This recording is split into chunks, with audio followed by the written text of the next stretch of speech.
Dans l'innovation avec Isaac Balouch. Bonjour. Bonjour. Vous êtes PDG, non? Qu'est-ce que c'est?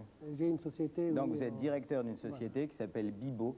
Bibo, c'est à Genlis, c'est non loin de Dijon. Alors vous avez une formation de chimiste, vous avez déjà inventé beaucoup de produits, et vous êtes là aujourd'hui pour parler d'un produit tout à fait original qui est un peu une langue de demain en ce qui concerne la relation et surtout le commerce, c'est-à-dire le japonais. Oui. Vous avez créé un logiciel pour apprendre le japonais très rapidement. Voilà. Alors, vous faites partie de ces gens qui ont toujours des idées et des problèmes à résoudre? Oui, oui. Quand je vois qu'il y a quelque chose qui n'existe pas, j'essaye de travailler dessus. Et avec mon technicien et avec mon associé qui est japonais aussi, on a travaillé... Ah oui, d'accord, mais voilà. C'est important, ça vous a beaucoup aidé alors. Ah bien sûr, j'ai pris un informaticien qui parle japonais, qui est d'origine japonaise, donc on a travaillé ensemble depuis 2 ans pour faire quelque chose qui n'existait pas, c'était donc la langue japonaise. Comment on dit canapé en japonais? Canapé, bayoko. Bravo, parce que c'était pas du tout préparé. Merci. On va peut-être revenir sur votre formation, parce que vous dites résoudre des problèmes, mais quand on a un cabinet de recherche, là, comme chez vous, à Genlis, est-ce qu'on peut résoudre tous les problèmes? Non, pas tous les problèmes, mais ce qu'on peut trouver, d'abord il faut avoir l'idée et déposer l'idée chez un cabinet spécialisé pour le brevet ou pour les logiciels. Nous, on a déposé nos brevets et nos logiciels chez le cabinet GU à Dijon. Nous sommes bien contents parce que grâce à lui, on sait si ça existe déjà ou ça n'existe pas. On appelle ça la recherche d'antériorité. Voilà, hein, oui. Très bien. Alors, quels sont vos clients? Donc, vous habitez Genlis. C'est exprès le choix de la campagne? Oui, j'aime beaucoup la campagne parce qu'on peut travailler tranquillement. J'ai un petit jardin, des fleurs, et on peut travailler et vous fumez la pipe le soir sur le pas de votre porte. Oui, c'est ça. Mais réellement, c'est très important. Ah oui, pour un chercheur, c'est très très important. Et surtout, bon, de temps en temps, on a quelques idées le soir, on descend dans le bureau et on travaille. Bon, on n'évoquera pas la poésie, bon, c'est pas que c'est un peu en retard, mais c'est vrai qu'on en parle un peu moins. Mais vous avez beaucoup d'idées, justement, par le fait que vous êtes un peu en retrait? En retrait, oui, de la ville et aussi en retrait de pas mal d'autres soucis de tous les jours aussi. Par exemple, quand j'avais inventé le système Infobus... Oui, on va en parler, ne vous inquiétez pas. Vous êtes un bon commercial quand même. J'essaye parce que sinon... On va en parler. Si je ne fais alors, pas... quand vous avez inventé ce système, qu'on va évoquer maintenant, qu'est-ce qui s'était passé? C'était dans votre baignoire, non? Non, c'était que je voyais que les chefs d'entreprise français, même lorsqu'ils ont un très très bon produit, ils n'y vont pas au Japon. Parce qu'en général, inconsciemment ou consciemment, c'est la langue qui leur... Il y a 2 choses, disons qu'on ne sait pas trop bien non plus comment ils réagissent quand on les rencontre pour leur présenter un produit ou pour essayer de leur acheter le leur, quoique de ce côté-là, il n'y a pas de problème. Il y a quand même une différence de culture et puis de langue. D'abord, il y a combien de signes en japonais? Il y a 70 caractères. Il y a d'autres caractères aussi, mais on utilise les 70 caractères. Par exemple, pour un chef d'entreprise, déjà, lorsqu'il connaît quelques mots en japonais, ça lui donne plus de courage d'aller au Japon, de vendre donc les produits de sa société. Écoutez, vu qu'on continue sur le japonais, je vous promets, les bus, on terminera avec, on va vous voir à l'œuvre avec donc des logiciels, parce que vous avez travaillé pendant combien de temps pour monter ces logiciels? Disons que 2 ans, à 10 heures par jour, avec samedi, dimanche compris. Alors, vous avez mis au point 3 logiciels, pardon, qu'on va découvrir ensemble avec la caméra. Actuellement, par exemple, c'est midi. Et alors, ça, c'est la cassette numéro 1. Bon, il faut leur dire un peu ce qui se passe. Ce sont des scènes de la vie quotidienne. Hein. Alors là, bon, apparemment, on est en plein pique-nique. Disons que non, c'est pas de pique-nique, c'est...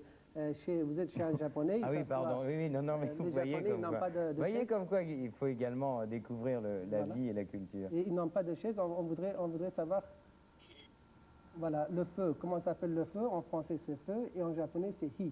Et vous pouvez écrire, donc d'un côté vous avez entendu la prononciation en japonais, deuxièmement vous pouvez donc écrire.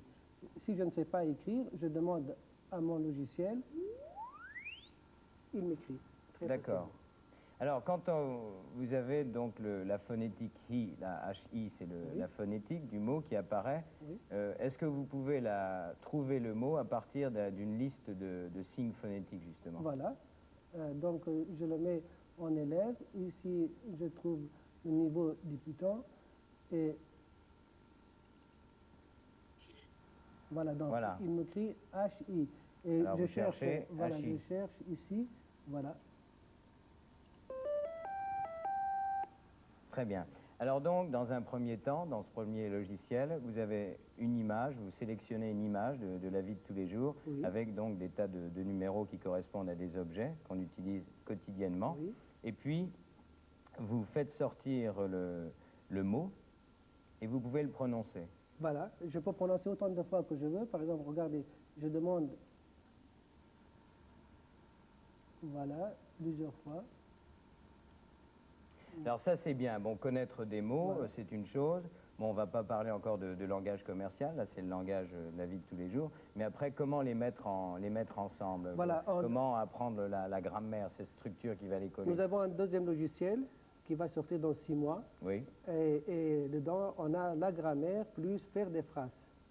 Et un troisième logiciel, après, pour faire des contrats types avec des sociétés japonaises. Alors, Isaac Balouch, il faut dire une chose, que c'est un matériel tout à fait simple. Et en ce qui concerne le logiciel, pour apprendre le japonais, il faut investir combien dans votre Environ 4500 francs.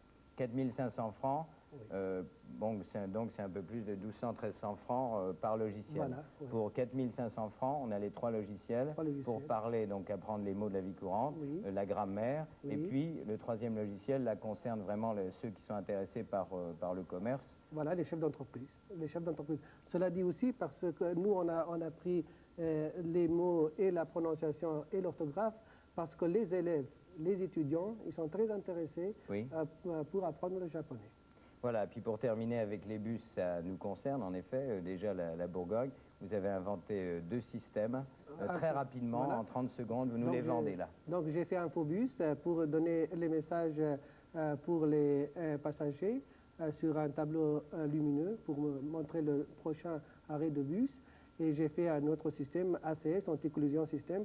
Lorsque vous donnez un coup de frein brusque, vos 4 feux de clignotant se mettent automatiquement en marche. Donc vous prévenez les gens qui sont derrière vous. Parfait, je vous remercie d'être venu. On a découvert un nouveau produit en avant-première, c'est très bien.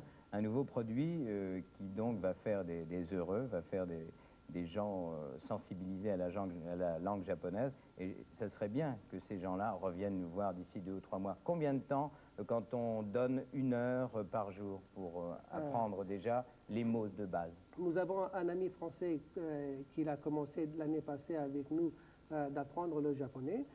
Actuellement, il parle très très bien japonais. Il s'appelle Daye, Rémi Daye. Donc, si vous on voulez, va vérifier, d'accord, très bien. Mais il viendra, Rémi Daye. Combien de temps il a mis pour apprendre, lui? Je crois qu'il a mis 6 mois. Oui. Il a fait un voyage grâce à notre logiciel au Japon. Il m'a dit que vraiment, il n'avait pas du tout de difficulté de parler là-bas. Isaac Balouch, je vous remercie. Vous êtes donc la société Bibo, c'est à Genlis, et vous êtes quelqu'un qui a beaucoup d'idées. Dominique Maigret en a beaucoup dans ses chansons également. Et tout de suite après les informations.